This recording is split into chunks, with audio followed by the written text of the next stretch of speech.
Hello, hello, hello. Good evening, Philippines. Good morning from here. Andito na naman ako sa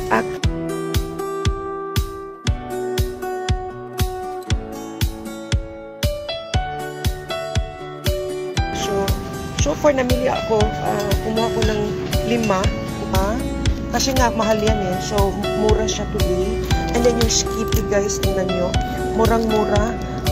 Siguro yung chicken na Pilipinas. Ito mga ketchup. Ayan, namili ako. So, ganito yung good evening sa inyo guys. So, like mga ganito, masarap kasi. Tita Dal, ingon ni Dodong, yes! Dong, Jut, Eva Ines. Ayan, ayan. Bili ako nito kasi nga, pang mag-salad ako. Ayan, dinalagyan ko niyan. Okay? Enjoy shopping, Tita Dal. Thank you, thank you. Ayan. So, wala, naghahanap na ako ng mga, what about yung sabon? Okay pa ako sa sabon. Okay pa ako sa sabon. Ito, Lente, gusto Sierra Claire. Team Kapobre, hello, hello. Kamusta ka, Chi?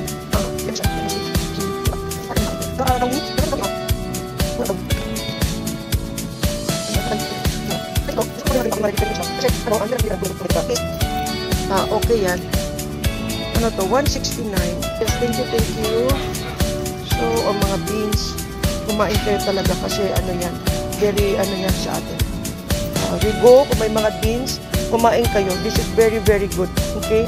Ako, bumibili ako ng mga bean $4. Ito. Tapos isang puti. Ayan. Mac and cheese. $4. Ano lang talaga.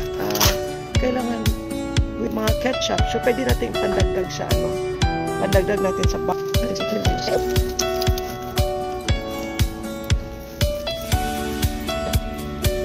Ang dami.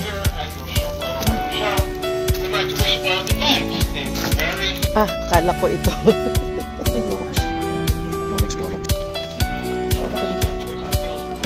Mamaya. May gusto na. Ano ito? Popsicle. Masarap na kape ito. 2 for $4. $9. Ayan.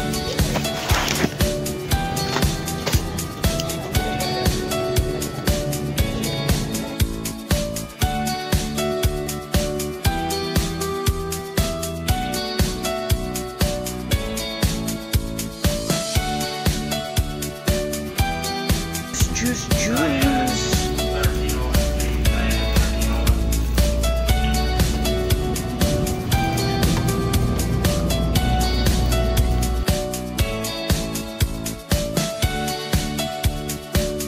Baka na minsan mo.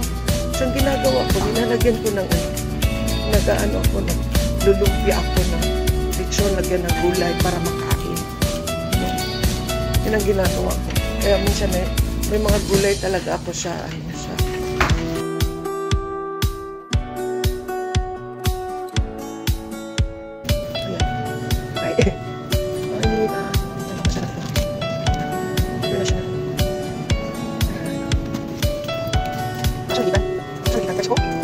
saging.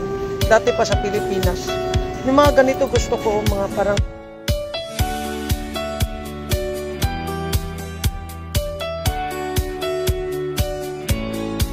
banana cake, saging, lakatan ang lami. Ganun pala, mag-counter, walang cashier. Meron naman, pero may cashier naman dito. Do you wish to continue? Yes. 149. 50 cents. Save 2. 89. 2. 89. 4235.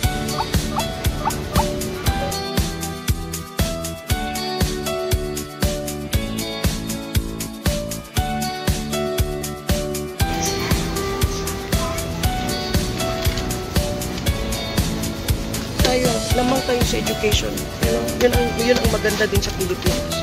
Pero ang sa akin ang isa na, may mga ano din naman na na mga advantageous din talaga kung ano ka, graduate ka. Okay lang kasi tapos ka na. Ano iba? Sa magtrabaho sa mga McDonald's, sabi ko talaga, sa Pinas lang yung graduate course sa 4 years na hirap din makapasok sa trabaho. Oo. Especially pag mamimili ka, tapos yung qualifications, grabe din na. Talaga ako sa mga nakakakita ko ng need, hiring, mga ganyan-ganyan. Talagang sinusulat ko yung mga number ko, yung mga anak niya, ganun yan. So maybe right now hindi pa, pero syempre may mga priorities pa. Okay, so right now is ang i-focus mo is muna, kahit ano ako nasa nasa first job ko, nasa nasa fitting room, okay? Wag na lang sa akin na lang